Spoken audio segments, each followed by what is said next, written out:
Le 20 novembre dernier, le Conseil de sécurité a adopté une résolution, plus particulièrement sur la police des Nations Unies. Cette résolution, c'est la 2185.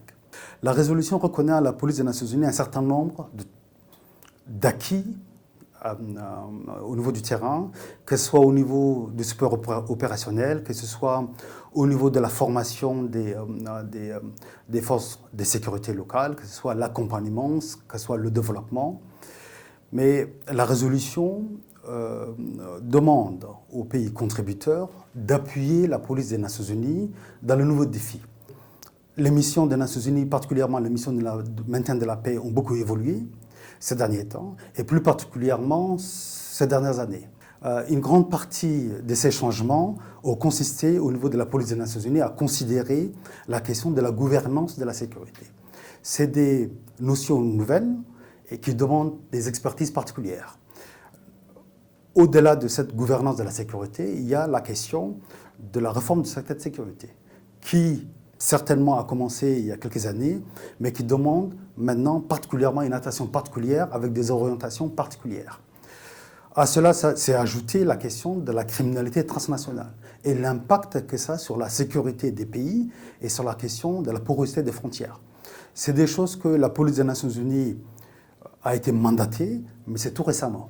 Donc la résolution reconnaît à la police des Nations Unies toutes ses capacités et demande aux pays contributeurs de participer d'une manière assez conséquente à cet effort collectif. Et vous savez très bien que la paix que les Nations Unies sont venues apporter à des pays qui sortent de conflits, cette paix demande un effort collectif. Et cet effort collectif, c'est ce que les pays contributeurs mettent à disposition de la police des Nations Unies et un certain nombre d'expertises. Et nous avons, pour le cas du Mali, demandé des exercices particulières. Et nous avons reçu un certain nombre et nous sommes en attente également à ce que les pays contributeurs nous mettent à disposition un certain nombre d'expertises. Le troisième volet de cette résolution a porté sur des recommandations. Recommandations au niveau du secrétaire général, que le Conseil de sécurité demande à ce que la police des Nations Unies soit mieux soutenue, mieux équipée et mieux accompagnée sur des questions majeures telles que la gouvernance de la sécurité, mais également la question sous-régionale.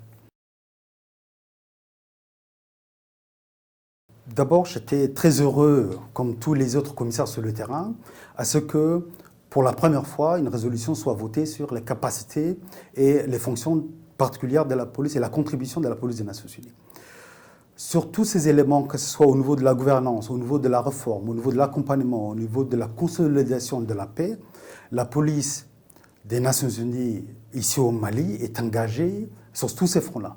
Que ce soit au niveau du soutien opérationnel au niveau du terrain, que ce soit au niveau de la formation, que ce soit au niveau du développement des projets, que ce soit au niveau de la gouvernance de la sécurité. Je suis très heureux aujourd'hui de porter à votre connaissance, à la connaissance de tout le monde, qu'on a signé avec les différentes directions en charge de la sécurité, c'est-à-dire la police nationale, la gendarmerie nationale, la garde nationale et la protection civile, des plans stratégiques conjoints. C'est des choses que la résolution nous recommande. Ici au Mali, c'est quelque chose qu'on a réalisé. Pour nous, la police MINUSMA, c'est capital, d'abord, de cette reconnaissance de le travail fait sur le terrain, mais également de demander aux pays contributeurs de nous accompagner davantage.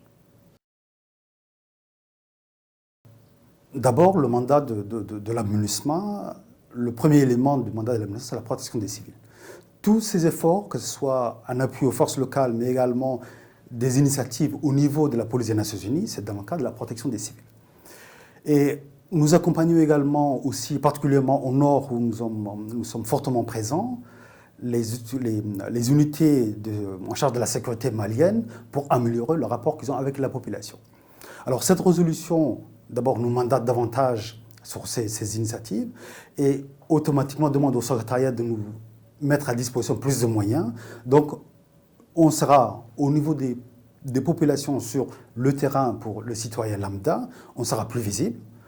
Le travail qu'on fait avec les unités maliennes sera plus visible sur le terrain et le résultat sera meilleur, bien entendu. La police des Nations Unies dans son ensemble est déployée sur plusieurs missions et on est au nombre aujourd'hui de 12 600 sous la bannière des casques bleus.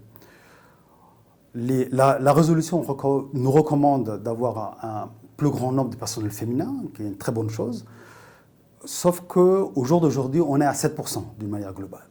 Et nos autorités à New York sont en train de faire des démarches, particulièrement le chef de la police des Nations Unies au quartier général, le commissaire Stephen Feller. Ils sont en train de développer une stratégie pour aider les pays à sélectionner des officiers de police féminins et de pouvoir déployer. Déjà, il y a un effort qui a été fait au niveau du Rwanda, au niveau du Sénégal. Il y a un processus qui est en cours dans d'autres pays. Donc c'est une initiative qui va nous permettre d'avoir plus de personnel féminin, non seulement sur ces questions des prises en charge, des prises en compte des personnes victimes sur les violences basées sur le genre, mais pas seulement ça. Pas seulement cantonnées sur un domaine, mais il y a dans des domaines particulièrement où elles excellent plus que d'autres. Donc c'est dans tous ces domaines-là qu'on a demandé un renforcement au niveau du personnel féminin.